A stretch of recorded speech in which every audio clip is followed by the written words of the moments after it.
No, it's okay. That's broadcasting. I'm live? Yep. Okay. Hi, everybody. This is Kate Haley with Glazer's Camera. I want to apologize. We're running a little behind today. We've experienced some technical issues getting our live session going with Tether Tools today, but we're here, we're live, and we're ready to get started. With that said, I'm not going to delay. I'm going to introduce Liz, who works with Tether Tools. I'd like for you, Liz, to tell us a little bit about you and your role at Tether Tools, and then I'll talk about how people can ask questions, and then we'll get started on the presentation. So I'm going to send it over to you, Liz. Thank you, Kate. Thanks for having us. We're excited to be presenting some information about tethering. My name is Liz Boettcher. I am the account manager at Tether Tools. So basically that means I work with all the camera stores in the US region. You may have met me out on the road at some of the big trade shows in the industry or see me at your local dealer. Tether Tools is known, if you're not familiar with Tether Tools, I'll backtrack a little bit. Tether Tools is known as the company that it has all the needs for your tethering workflow. So you may be very familiar with the orange cables. Tether Tools also offers wireless solutions for shooting tethered, as well as different types of workflows. So we're going to kind of go over a little bit today why tether, the benefits of shooting tethered, and then we'll get in a little bit into tech and learning about shooting via cable or shooting wirelessly. All right, great. So I just want to let everybody know we will have some time for Q&A. If you have questions during the session, please feel free to post those on the YouTube feed or on the Facebook comments. And we'll answer some of those probably during the session offline, and then towards the end we'll do a little Q&A, and we have Jessica, who also works with Tether Tools, and she'll be answering some of those questions along with me via YouTube and Facebook. So don't be shy with your questions. If you have them, please post them. We'll answer as many as we possibly can through the session, but for the first part we're going to focus mostly on the presentation and sharing a bunch of great information on how you tether and why you should tether. So Liz, I'm gonna, you've already got your slideshow ready to go. Yeah. So we're gonna go right into it. Yeah, thanks everybody for your patience today. So we're gonna talk about the benefits of why tether. Here's a quick agenda for you. So we're gonna talk about what is tethering and why is it important? How does it work? And then the tethering requirements, as well as tethering via a cable, and then wireless tethering, and then some tips on best practices. And then as Kate mentioned, then we're gonna just jump right into some questions. So please save those for the end because we love answering your questions and hope to have a nice dialogue with all of you guys. So what is tethering? Tethering is basically when you're transferring the images from your camera to a computer or a monitor to instantly view and display the images on a larger screen. Now, why is this important? The reasons why tethering is important is so that you can, one, view the images on a larger screen, check for the details, composition, lighting.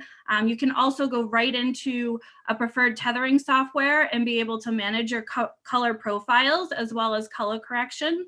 I think one of the really exciting parts about shooting tethered is being able to collaborate with your team. So whether you're working with a subject in the studio, working with a model, you know, who you also have hair, makeup involved, being able to touch points with everybody that's on the team. Now, it also allows you, if you're out on location with the same type of thing, you have teams, or, you know, if you're photographing, say, a high school senior, you can work with them to be able to see the images, and everybody can manage their expectations on set and move forward from there. It also allows you to get a head start on post-production and file management. It can increase your workflow performance. Being able to walk away from the shoot, knowing that the images are backed up, is really nice to have that extra security when you're walking away from the shoot. So you'll know without a doubt that you've got the shot. Okay, so I touched base on some of these things just a little bit ago. So being able to view the images, I don't know if this, I'm going to share a little story to kind of share some of the benefits of shooting tethered. So a few years back, I went out to Joshua Tree Park. So this was about a 5-hour drive for me. I set up a campsite. I did all this legwork to be able to capture the Milky Way. When I was on that shoot, I depended on the back of my camera to know that I got the shot. And what happened is when you're out in the dark, I was out in the dark, obviously, and I checked the back of the camera. I thought I got the shot. I mean, this was a 3-day weekend. I invested a lot of time and expense to do this. Turns out, when I got back home and downloaded the images, I didn't even have one good shot that was in focus. And I totally regretted tethering at the time. I thought that shooting tethered was more for like studio photography. I didn't realize how it could have benefited me while I was out on this shoot. So I just wanted to share that because I'm sure there's a lot of you out there who have done a shoot and you home and you realize the images were blurry after you were out of the setting. I mean, Kate, have you ever been in that situation? Oh yes, I definitely have had some times where tethering has kind of saved my booty because you can spot issues and catch them. Now, me for more the studio situation, but talking about like doing night sky and things like that, that is another way I could totally see using this because that's one of the hardest things to do, honestly, that kind of night sky photography. So, yeah. Yeah. So, we mentioned collaborating. You can be able to manage your files while you're on set. So if you're collaborating with a team or if you're working with a client on family portrait, children's portraiture, you could very easily select which images they want. You can star their favorites right then and there. So it kind of minimizes the whole, like, here's all your whole gallery and let me know what your top images are and that type of thing. So minimizing the going back and forth and also knowing that you've got the shot and you're walking away with everybody's expectations met. Okay, so now I'm going to get in a little bit on how does tethering work. So what you need to shoot tethered, excuse me, is obviously the camera, a computer, and then a tethering software. So you can go to those products. They would have to be, your camera would have to have tethering capabilities, which most cameras now have tethering capabilities. The software would have to support tethered photography. So Capture One and Lightroom are more of the popular tethering software solutions. And then also Smart Shooter is another popular solution. And then you would go via USB port. So the USB port on your camera, the camera manufacturer decides what the USB port would be. So the USB, it's USB 2.0, USB 3.0, or USB-C. USB-C is more of the latest and greatest, and it is a little bit faster than the USB 2.0 or 3.0. So those are just some quick tips on how to get started. With the camera manufacturer, you would need to get the cable specific to your camera. What's really cool is Tether Tools now offers cables that one end can be compatible with your camera and the other end could be like a USB-C for your computer. So you can get a cable that is specific to your workflow. So here's just a briefing on some of the requirements for the computers, but most computers can handle a tethering workflow. There is different options for the tethering software. I'm going to get into a quick tip on how you could select a tethering software that works with your particular setup. But as I mentioned, Capture One and Lightroom are really the popular solutions.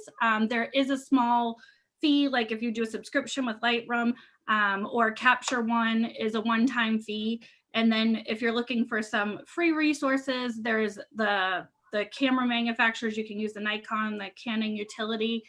Smart Shooter is an awesome solution for those that do not want to commit to a subscription, or they're not, Capture One's a little bit more bells and whistles than what they would need. Smart Shooter is a capture utility. It is distributed by Tether Tools, and it's a one-time fee of, I think it's around like $69 for the one-time fee. And there is a free trial on that. So if you're new to shooting tethered and you just kind of want to give it a go. That's a great software.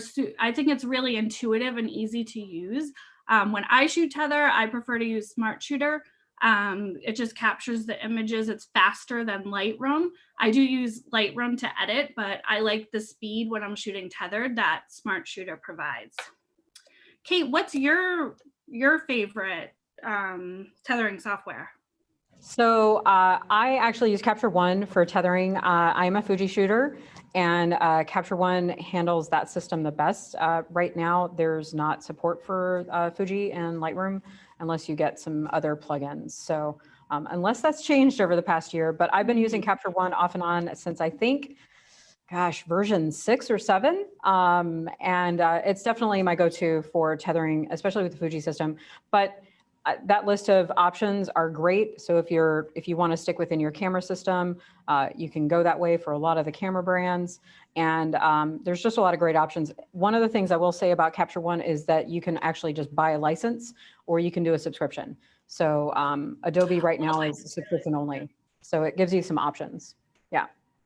Oh, good feedback. Thanks for sharing. So I did mention the search, but I mentioned that it's camera and computer specific. So if you're not quite sure where to go when you're starting, the search by camera guide on the Tether Tools website is a great resource. You can simply plug in your camera, the camera make and model, and then whether your computer is a USB-A or USB-C, and then it would tell you the specific cable for your setup. It also lets you know which wireless solutions are compatible, and it also shares some other power solutions and other products, getting deeper into your workflow and your workflow station. So this is a great tool to reference when you're getting set up. And I know the team at Glazer, they really know their stuff, and they can help you as well if you need assistance with that. I do recommend always checking this and referencing this just to make sure you're getting the correct setup for your camera, because a lot of times if you have different cameras specifically too, like one cable might not work with another camera. So just double checking that on each specific camera is a very good place to start. I'm gonna kind of brush through these next 3 slides just because Kate shared her input on Capture One, and we talked about Lightroom and Smart Shooter a little bit. So I do want to mention one of the really cool features on Smart Shooter that's different than some of the other softwares out there is that you can shoot to the camera and the card on your camera. So specifically with Nikon, on some of the Nikon models, it will bypass the card and go right to the computer. So Smart Shooter will help be able to give you the option to do both. So that has made it another popular solution for Nikon users. Okay, so now I wanted to get into the details of shooting with a cable. So now that we've moved along, you find out which cable is specific for your camera and you decide on which software to use. You could get right into shooting tethered with the orange cable. Now, the orange cable has kind of become the standard for shooting tethered. I think it's because it's high visibility orange. It's super easy to see on set. A lot of times a very popular question is, what's the difference between the orange cable, a Tether Tools orange cable, and a standard USB cable? So I kind of wanted to share a little bit with you guys. This picture shows a nice image of inside a cable. So the Tether Tools cables are fully shielded and gold plated. So they're known to be consistent and reliable. They're also available in longer lengths, say, than the 3-foot or 6-foot cable that comes with the camera. The high visibility orange has really picked up as a popular solution just because it's so easy to see on set, and everybody kind of has a black cable, so you know what this cable goes to. Now with USB 2.0, you can go up to 65 feet. You can add active extensions to the 15-foot cable, and you can go up to 65 feet with the USB 2.0. Now with the USB 3.0, you can go up to 65 feet, but you may need a tether boost. The tether boost is simply needed because some of the newer computers, their ports are dynamically underpowered. So it's really not ideal for USB 3.0 shooters. So adding that tether boost will give you that consistency that you need to go the longer distances. And then the USB-C is available in the 15-foot. Now, once you have your cable selected, you're going to want to protect your port. I mean, I'm not sure if anybody has had the unfortunate incident of having a camera port or a computer port damaged. But when you're utilizing that with a cable on set, you really want to make sure that's protected in case somebody steps on the cable or things get moved around. So there's a couple different options available for that. One of them is in the top right image there, is the jerk stopper. So that's a real popular solution. It creates an anchor. You put it about 5 to 7 inches out on the cable, and it creates an anchor, an anchor point, so that if it gets pulled or jerked, that it won't damage the port. Another cool feature on that is if there is like 7 pounds of impact, there is a quick release, so it will release. Another neat feature on that is that feature allows you to easily store the cable, because you can keep half of the jerk stopper on your camera and then store the other half with your cable. The tether block is a little bit more of an investment, but if you're frequently shooting tethered and you want something that can integrate at the bottom of your camera and be able to provide that same protection, it's definitely been a popular solution in terms of you can leave your camera stored with the tether block. There's also what we call pigtail cables that allow you to keep, it's about a 1-foot cable that can connect to an active extension, so you can easily like integrate different cable setups that way. Another thing that you'd want to do is protect the port on your computer, because that's important as well. So there's different options for that. This is the first image at the bottom on the left is showing the flat mount. So that's a nice versatile solution because it can adhere to most surfaces, and then it allows you to provide that same protection. Now the clip-on is similar, but it's specific to the tether table. So Kate, I'm curious to hear, what's your preference for protecting your ports while you're shooting tethered? So I do have jerk stoppers. I know the tether block is a little bit newer. I haven't invested in one of those yet because I shoot tethered sometimes, mostly in my studio environment. When I shoot on location, I tend to be this like run and gun kind of all over the place. So I don't shoot tethered all the time on location. And there's honestly some investments I want to make to upgrade my studio setup, which include the aero table and the clip-on and all of that, because having that cable come out when you're shooting either from the camera or the computer is a pain in the booty. It's just nice to kind of have things stable and locked in for sure. Okay, cool.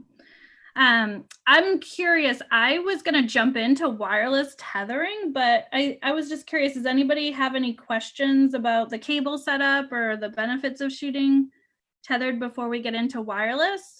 How are we doing on questions? But I'll chime in on that, because we talked about this a little bit when we were, talking about putting this presentation together. And I wanted to share one super quick story if you want to take a moment to do that, to talk about how tethering can kind of really benefit you.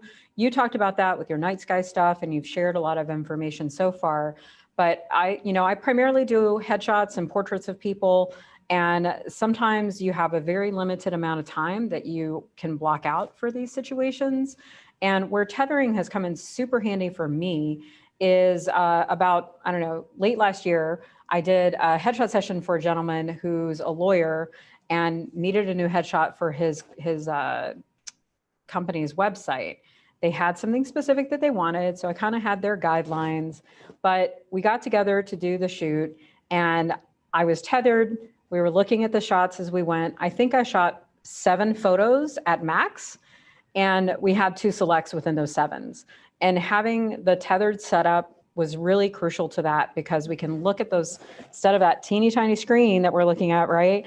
Now I'm looking at a 13 or 15 or even larger monitor, seeing the detail, making sure the light's where we want it, making sure the hair's in order, and all those good things. So that's where tethering has really benefited me. And honestly, to get started with it, you don't have to spend a ton of money. Like just starting with a cable and a jerk stopper and a couple of those small clips are just great to get you started. And down the line, it's going to not just save you time, it's going to save you money, because it's saving you time, therefore it's saving you money. But I just kind of want to like share one of those like experiences, especially I know a couple of people who are tuning in are people that I know, they know that what I'm a portrait photographer. And so hopefully that little bit of information from someone who uses this on a pretty regular basis, pretty much for any collaborative shoot with a model, any paid shoot for headshots or portraits, I'm now shooting tethered. Unless it's like super location and I have to just go with like a very small kit. But for the most part, yeah, it's extremely, extremely beneficial. Yeah, it's funny you brought that up, because you just reminded me the first time I shot tethered was with a lawyer. And I was very intimidated because previously, you know, I photographed a lot of lawyers when I worked at a studio in Scottsdale, Arizona. And I don't know, they're I don't know, I feel like in a way they're very critical of themselves when you're photographing them. So I was intimidated that the whole shooting tethered was going to slow down the process. And what ended up happening is I was actually photographing this client because the previous photographer she worked with, she wasn't happy with the results. So I kind of had that in my background, and she showed me what they presented to her, and I actually thought it was pretty good. So I knew it was more of like a self-esteem, like she didn't like how she looked, like the photography had been on point. So we start the process. You know, we went over the different backgrounds we were going to do, the outfits and all, and those sorts of things. And we started the shoot, and the first session went great. You know, well, the first background and setup, and she picked out like 2 images out of like 10 or so. And we were kind of just like moving and grooving. And then we get to this one outfit that she was wearing, and she kind of changed her hair a little bit. And I thought she looked great, and like photography wise, everything looked great. But then what ended up happening is she was like, oh, I don't actually like my hair that way. And it was like a little detail that if I showed her the back of the camera, we wouldn't have caught that. So she was able to fix her hair. Then we move on. And then there was one outfit she put on, and she's like, you know, I don't like how this is looking. So we skipped that whole session. So in a way, it was so nice because we walked away knowing that she was happy with everything, and it made the process go faster because she trusted me a lot quicker than if I wasn't shooting tethered. And then right after she left, she referred me to I got it was two clients from that session, because she said, oh, you can see the images right away on the computer. And she loved that. And, you know, she knows her friends weren't a huge fan of waiting for the results and, you know, looking at the back of the camera, and she just loved that we got to see it. So that was my first experience shooting tethered, was with a lawyer. So I wanted to share that because it was kind of similar to what you were discussing too. Well, yeah, I mean, and there's a lot of great points in that, because they can see what's happening. And if they're not liking where it's heading, then you can shift and you can get to where they are going to like it. And that, you know, from the little hair flips, like, you know, I got this curly hair. So if my hair is out of whack, then that's more time I've got to spend retouching. So like whatever you can catch, you can see those details better on a larger screen, even if it's just a 13-inch laptop. Like that's way better than your 3-inch LCD for sure. So anyhow, yeah, we could go on and on about all these stories about how it benefited us. But let's go ahead and talk about the wireless stuff, because I knew that AirDirect is pretty new. The wireless. So wireless tethering is great for if you're in the studio and you want a more streamlined workflow. It's also great if you're out on the go, especially, you know, if you're doing nature, outdoor photography, event, wedding photography. This is a great way to kind of expand beyond just the cables. So the newest product that is available from Tether Tools that allows you to go wirelessly is called the AirDirect.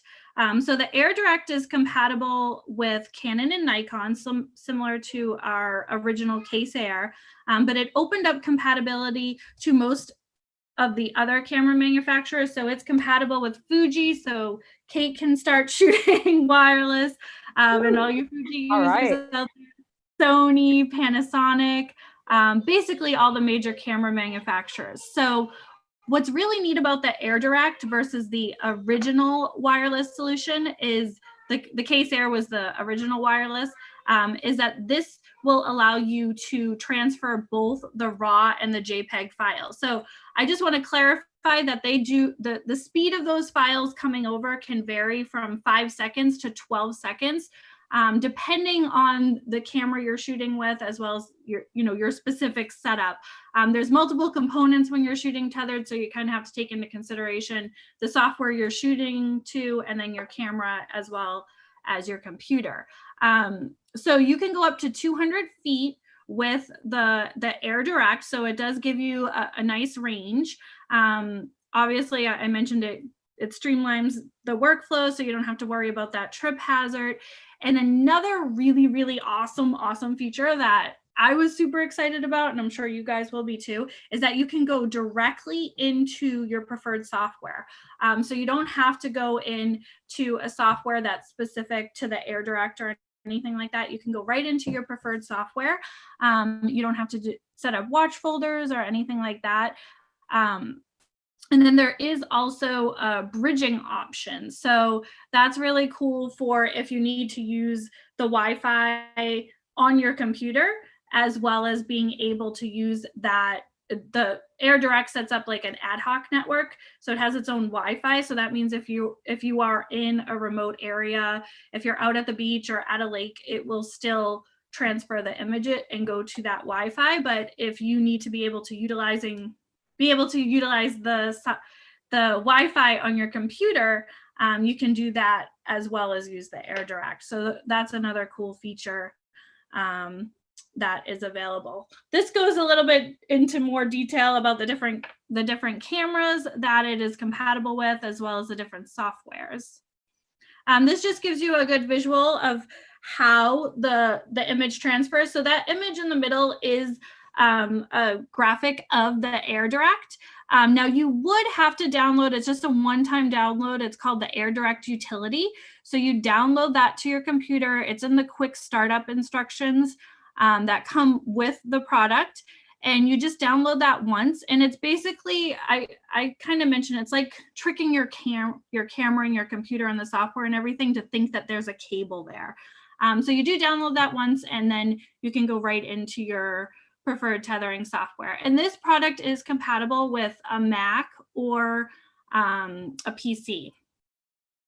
And it does offer the two-way camera control, so you can control the camera from the software, or you could be changing the settings, obviously, within the camera.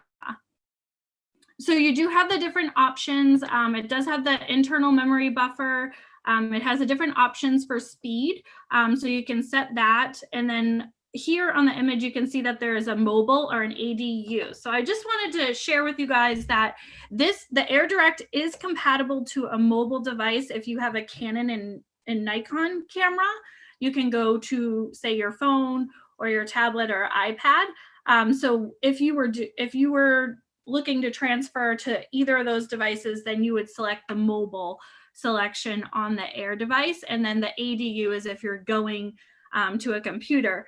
I just wanted to share that I have a Surface Pro. So what's really nice about the Surface Pros is that you can do the mobile or the ADU setup. So that's a quick way to get around people who might have a different outside of a Canon or Nikon. If you had a different camera manufacturer, and you could do the ADU on a Surface Pro and still kind of have that low impact workflow or mobile workflow. And then the AirDirect is charged by the LPE6 battery for Canon. And that battery does come with the AirDirect. So for those of you who are not shooting a Canon, the battery is included, and it does include a charger.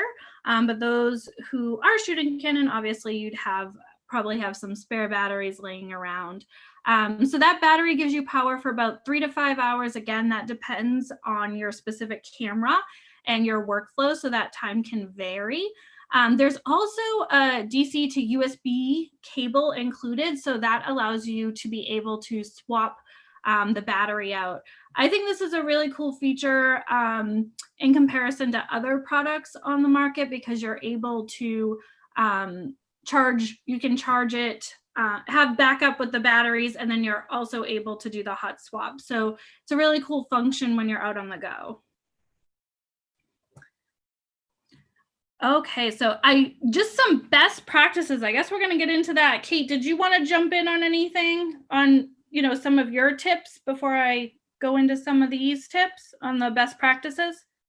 I haven't had a chance to use the AirDirect yet, so I'm looking forward to getting my hands on it, because of the fact that I do a fair bit of stuff on location, and while the cables are great, the possibility of having no cable means there's one less thing I'm going to trip over, or potentially a client could trip over. So the AirDirect, I know that it's been super popular for you guys. I'm excited now that it's available for beyond Nikon and Canon. So Fuji and Sony and the other companies, other brands will get to take advantage of that. So yeah, I was just chatting with Devin about it. He was like, we were like, have we tried it yet? No, we need to use it. So yeah, we're looking forward to checking it out, because it does sound like it's really awesome and would be a way to have some pretty good transfer speeds, it sounds like, rechargeable batteries, and just lots of options in there. So it looks really cool. So yeah. Yeah, we have to get one in your hands. Before I kind of share a little bit about the best practices, I do want to share with everybody when the AirDirect originally came out. It ended up coming out around the same time that Mac updated its operating system to Catalina. So there was a period of time where the AirDirect was not compatible with Mac users who were utilizing Catalina. And then the workaround on that was to use a smart shooter software. I'm happy to share that we have updated the AirDirect, and it is now going to be compatible. So there won't be that challenge that some users were having. So it's exciting to share that with you guys, because that's one thing I love about being part of the Tether Tools team. Is it is a still a small company, but we work directly with our customers. There's somebody available in customer service 9 to 5. We work really closely with the dealers and other people, different pros and partners who are adding value to the industry. So we definitely take that feedback, and we try to work to make things better for you guys, and be the tethering solution for all your workflow needs. So I just wanted to share that a little bit. Some of the best practices for when you're shooting tethered is making sure that your in-camera Wi-Fi is disabled. That can be important. I've seen a lot of people, they're troubleshooting what's going on, and it's just a simple fix there. I also want to mention, going a little bit off topic from the best practices, is some people will ask, what's the benefit of shooting via a cable or a Tether Tools product or a wireless unit versus the Wi-Fi that's built in the camera? Because a lot of cameras do come with built-in Wi-Fi. So I like to share for that is that when you're using a unit outside of the camera, you have the benefit of not using as much as your power on your camera. It also, the antenna, sorry about that, is within the wireless device. So where with a camera, it's inside the camera body. So usually you don't get as much of a range. Some of the cameras are Bluetooth, which aren't as reliable and won't give you as much of a range, where an outside wireless solution would be using your own battery, and they typically have more range. And they also allow you to go to different softwares, where if you're using your built-in, typically you'd have to go to the software that's compatible with your camera, and sometimes those are not as intuitive and as robust and user-friendly as some of the other options out there. I'm curious, Kate, do you have any feedback on that, since you're working in the store and you see different, you're more familiar with the built-in Wi-Fi on some of the cameras? Well, I mean, obviously, I've used actually I've used the Nikon app. I've used the Fuji app. Obviously, I use that a lot. I think Devin's got a statement. Devin, do you have something to share on that? On using the app versus this potentially? Any of the camera apps? Oh, well, I mean, it's been faster in my experience, for sure. They're going to have a hard time hearing me. Oh, okay. Well, he doesn't have a mic on. We can hear you. I really want to hear his thoughts. I'm totally putting him on the spot, but Devin works on the sales floor. And while I've used a lot of different cameras, I haven't really used all the different apps. So, you know, I think that there's definitely the mobile apps definitely have headaches. I know that, you know, you have to like restart them and sometimes they're cranky and some of them don't transfer raw. So there's a lot of benefits to something like the AirDirect because it will give you those larger file transfers if you need them. So yeah, I mean, I think you also have to kind of like analyze what are your needs, what are your goals? Do you need a really quick workflow and do you need wireless? Then like this would be the tool versus going through the app alone. I mean, that's kind of where my head is at on that. So yeah. It's nice to know there's different options out there. And I just like to touch upon that because I do see some people are using their built-in Wi-Fi and they don't realize that they could be actually getting faster speed. And another way that you can be able to get faster speed is if you decide, or if you're able to, depending on the shoot, be able to shoot just a JPEG or do a smaller file size will also help the speed. Or if you do a compressed RAW file or shoot RAW and JPEG, go RAW to the card and then just transfer the JPEG. And then when you're shooting, if you want the distance, then you could shoot 2.4, but if you're looking for speed, then you could do the 5G HZ. So those are just some different options that you could use for the AirDirect.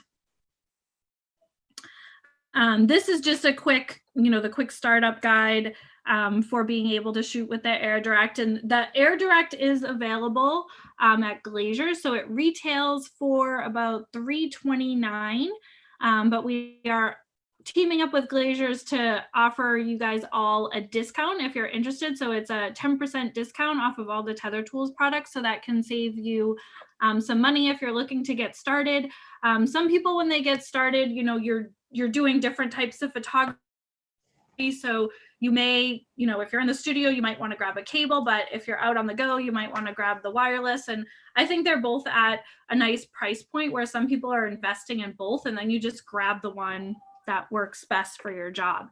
And if you're not really sure about that, I'm happy to, help guide you guys with that. I know Kate and Devin can help you guys with that, or anybody at Glazers can help you guys if you're trying to decide, should you go with a cable or should you go with the AirDirect? And then, as Kate mentioned, it is simple enough that you could just start with a cable and just plug the cable into your camera, computer, have the tethering software, have your ports protected, and get started. So Liz, yeah, let me ask you a question on that. So that is all like really great advice. When people ask me about like gear and should I get this or should I get this, the first things I think about are like, what's your budget and how are you going to use it? So if your budget's $50 to $100 right now, you may start with a cable and some of the accessories. If you have a couple $100 or a little bit more budget, and you feel like you're going to need the wireless, then going with like the AirDirect is going to be a better option. And I'm going to be honest, I don't know the exact price of it off the top of my head, but I think it's in that $200 to $300 range, isn't it? Yeah, it's $329. $329. Okay, well, I said range, so I was sort of in the ballpark. But I think, with any piece of photo equipment, whether you're starting out or whether you've been doing this for 10 years or 20 years, that's always the thing I think about. What do I need right now? What are the uses? What are the use cases? Am I going to be running and gunning a lot? Is a wireless option the thing I need? Or do I want to just start with a cable, make sure that workflow even works for me? And there's a ton of great benefits. And, we can obviously, if you have questions, deeper questions about that, please let us know. I do have a question, though, that's coming in from the internet super quick. You talked about there's some updates where the AirDirect is now working with Catalina. Do you know, have you guys tried with Capture 120 and Mac OS yet. Like I haven't updated to Capture 120. So the AirDirect Capture 120, so that's the most recent version of Capture One, and Mac. Have you guys done that series of tests, and do you know if that's working? Do they all get along? It's my understanding, Jesica I don't know if Jessica's on the line or if she wants to speak up, but it is my understanding that all the major cameras have been tested with the Mac with the updates. So they should be working. It hasn't been like a huge announcement yet. I think it's coming. I'm here. In a couple days. But Jessica from the Tether Tools marketing team might know a little bit more about the testing and then when the actual announcement is. I just wanted to mention it today because I didn't want people who were interested to be held back on the Catalina. Sure. No, that's great news, because I remember when we first started talking about this, you were like, are you on Catalina or are you on the previous version? And I was like, I'll find a computer, like, because I knew that it was like all new, and Catalina has been its own problem, not just in that instance, but with a lot of things, Photoshop, Lightroom, there's just, problems. So we did officially announce the new beta ADU. There are a few cameras that are experiencing a little bit of a compatibility. For example, the Sony A7R with live view, that tends to, the live view and that with that particular camera and the new ADU tends to have a little bit of a hiccup, but we have tested it with Canon, Nikon, Sony, Panasonic, and Olympus, and they all seem to be working. I can drop a link with Kate. I can't respond to the chat in YouTube because I'm not the channel subscriber or the channel owner, but I will drop a link to you, Kate, if you want to send it out there. If we have any AirDirect users, Kate can put us in touch so we can help troubleshoot if there's anything that goes wrong, but it does work. We've tested it pretty extensively, not just internally, but externally with our pros. So I think those of you who are current AirDirect users, you'll be quite happy with the way that we have enhanced the Tether Tools AirDirect. Okay, sounds good. All right. Thanks, Jessica. Really good info. Yeah, so I also wanted to go back. I think I might have skipped over this. So I want to clarify that if you're using the AirDirect and you want to go to a mobile device, it is compatible with Canon and Nikon at this time. And there is an app that you can go to, which is the Air Remote Mobile Tethering app. This is also the same app that was compatible with the original Case Air wireless solution. So I just wanted to share that is compatible with the iOS and Android. So this is a little bit so the Case Air, this was the original wireless solution. Now the major difference between the Case Air and the AirDirect is the Case Air is compatible with Canon and Nikon. It has a little bit shorter of a range. It goes to 150 feet, but this product would go specifically to the Air Remote software. So you could set up watch folders and stuff. So the AirDirect has more features. The Case Air is still a nice solution if, it's a lower price point, so it's $159, but it's a great solution for those who want to be able to go into the app on their phone or their tablet or their iPad and be able to easily share those images out, or, you want to share images quickly, go to a family party, you took some awesome pictures on your DSLR and you want to go share those out to family and friends. It's nice for that. It's also great if you're just managing a JPEG workflow, because it's not ideal with RAW. You'd have to do the RAW to your card and then transfer over the JPEG. But it also does the same type of feature as the AirDirect, where you can have the two-way control, so you can control your camera from a computer, iPad, or your phone. So this has been a popular solution for those who are maybe shooting wildlife. You can mount your camera, 70, 80 feet away and be able to sit on your iPad in your kitchen, nice hot cup of coffee, and be able to, get those images of the animal and their environment. So a little bit different application use, and it's specific to Canon and Nikon. Kate, I think you're pretty familiar with the Case Air, correct? I am not that familiar with the Case Air. I'm sorry. You're the food. No, you didn't. Yeah, I mean, I remember we did a demo on that a while back, And I know that, again, because you said it was for Canon and Nikon. So I've been off, I used Nikon for a long time, but I've been using Fuji for almost 8 years now. So I haven't been able to use that. I've always been jealous of the people who could, of course. But now we have the AirDirect, so that's going to be you get to play with the bigger, better wireless. But this one is the price point on this one a little bit different than the AirDirect?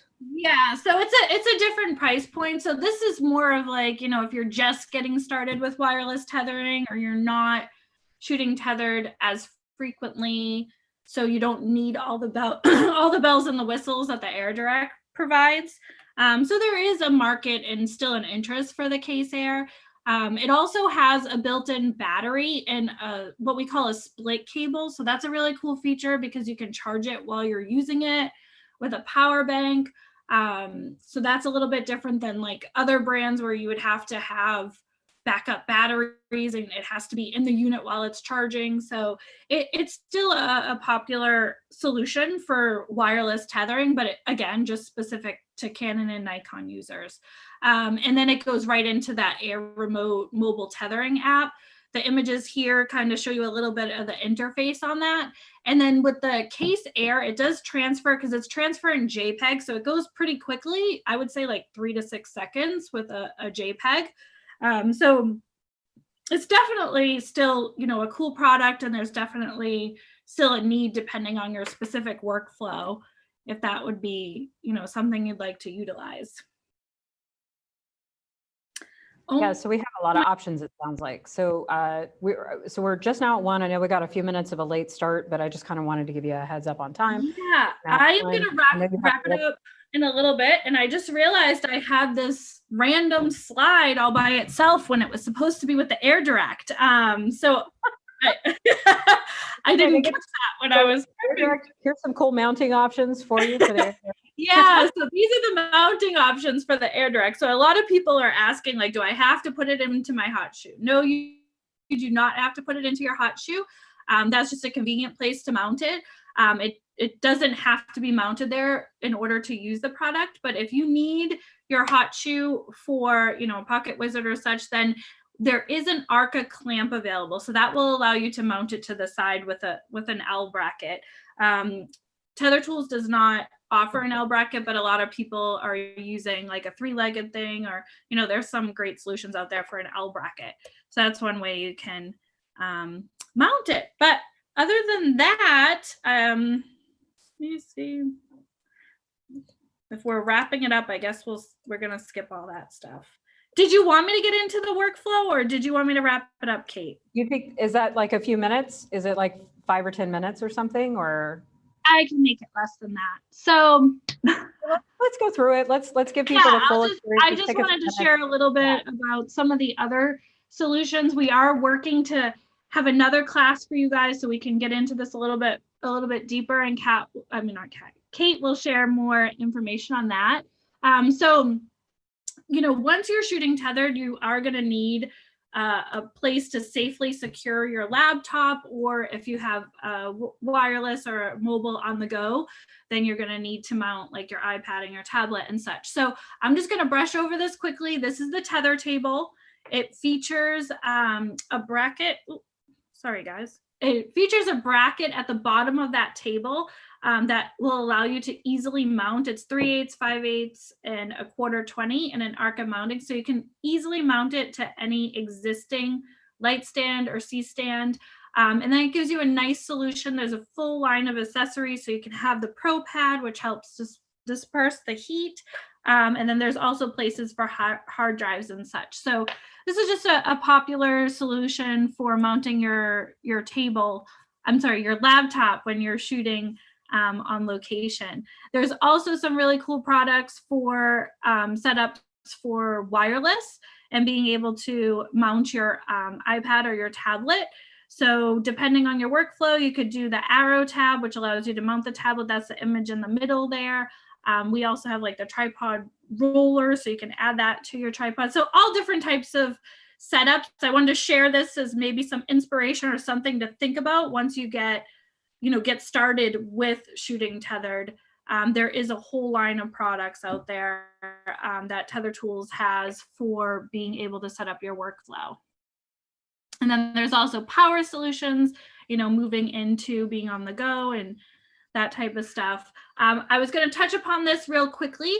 Tether Tools has a lot of different educational resources. So if you're looking to learn more about shooting tethered, or, you know, see the different types of setups people have going for their workflow, you can check out the Ultimate Tethering Guide on the Tether Tools website. You can download their free guides. There's also Tether Talk blog. Just a little background. I've been with Tether Tools for 7 years, and at one point everybody's like, what's shooting tethered? And I think Tether Tools has provided so much inspiration and so much education in the marketplace that it's really cool just to kind of look and see what people are doing and get inspiration for your specific photography, you know, whether you're a wedding photographer or studio headshot. So all different types of information out there that you can resource. All right. And I'll chime in on the guides. Every Yeah. time you guys come out with one of those, I always download it and read it, and they're really awesome. So, and and Devin's like going, yep, same, they're awesome. So those are Yeah. great because you also like, you feature different genres. You have like the women's edition, like you just like, it's really, you know, pretty diverse and covers a lot of genres, and it's super informational and inspirational. So yeah, I always love those whenever they come out. Like as soon as I see that email, I'm like, download. It's awesome. I'm gonna shout out to Jessica because she does a lot of work on putting those together. And I just want to check in with you, Jessica. Did you have anything you wanted to add on the educational resources? No, I think you covered it. Definitely check back to our website as well as Glazer's website for additional workshops and classes that we will be offering in the future. We are constantly producing new guides. You'll see a new one launch probably every quarter. So check those out. We have a new one coming out in the next few weeks called Better When You Tether. We have worked with pro photographers from around the world to contribute to this guide, talking about anything from portrait photography, food photography, landscape, nature, all of those amazing things that we're all interested in and why they choose to shoot tethered, but also give you just a little bit of creative inspiration. Yeah, awesome. All right, so that concludes the presentation today. So if you guys are curious to see what we have for questions, if anything, you know, if anybody wants to share, you know, their particular setup and, you know, what they're looking to do, that would be great too. We'd love to engage with you guys a little bit more before we wrap everything up. Yeah, I mean, we have one comment from Victoria who's tuned in to a lot of our live sessions over the whole COVID pandemic time. Shout out to Victoria. Shout out to Victoria for being a great attendee for these things. Yeah, I mean, there's been a lot of great information. We dove in, we gave people a lot of different solutions. So if you've been wondering what tethering is about, you've gotten to see a little bit of insight into that. If you're wondering what gear you need, we've also shared that. If you have deeper questions about that too, we have a couple minutes. We could take a couple more questions before we wrap up the session, but you can also talk to our expert staff here in the store to find out maybe what cable you need, or if you want to get an AirDirect. And you might end up working with Devin, who's awesome. And he's definitely an expert, but we have a lot of great staff here who could help you with this. Those of you who registered, I'm going to send you a little email with this slide that she's got up right now. We are doing a 10% discount code for those of you who are tuning in. It's only available until 8/14, so that is Friday. So if you've been thinking about buying some tethering products, take advantage of that promo code. It's only good for 2 days. And just, you know, go ahead and just do it. Just don't wait anymore. You've been thinking about it for a while, just go for it. That's my sales pitch. But if you registered, you're going to get a follow-up email with that information as well to a link to where this will live. And if you want to revisit this feed, the first thing I'll recommend is that you click subscribe on our YouTube channel. That way you can get notifications when we go live again. And then you can also see new content as it's coming up. And this session will be live on our YouTube channel and our Facebook page so that you can watch it again if you want to revisit anything and all that good stuff. I just remembered something. Yes. we rent Tether. Oh, we also Tools. rent tethering gear. So if you're, I wonder if the AirDirect is in rentals. I should find out. I'll find out. The AirDirect probably is in our rentals department. So if you really want to get an idea of like how this could all work for you, renting is always a great way to do that. So with that said, I see some great comments. Thanks, Jim. I know you've been at a lot of these events and you visit us when you can. So it's good to hear that this might be a solution for you as well. I want to thank Liz and Jessica for being on the line, for sharing all this great content. We do have 2 more tethering events planned between September and October, so look for those. So we're going to just kind of, each event's going to take a little bit of a deeper dive into the world of tethering and how it can benefit you. Again, Liz and Jessica, thank you so much for being with us today. Do you have any closing comments or anything before we sign off? No, you did a great job covering everything, but we do want to thank you for having us on, and thank everybody for attending, and we hope to catch up with you guys soon. Absolutely. Well, I know I'll be in touch with you guys soon. And like I said, for you guys tuning in, look for more of these sessions with Tether Tools and just Glazers in general. If you go to glazerscamera.com/workshops, you can see what we have coming up.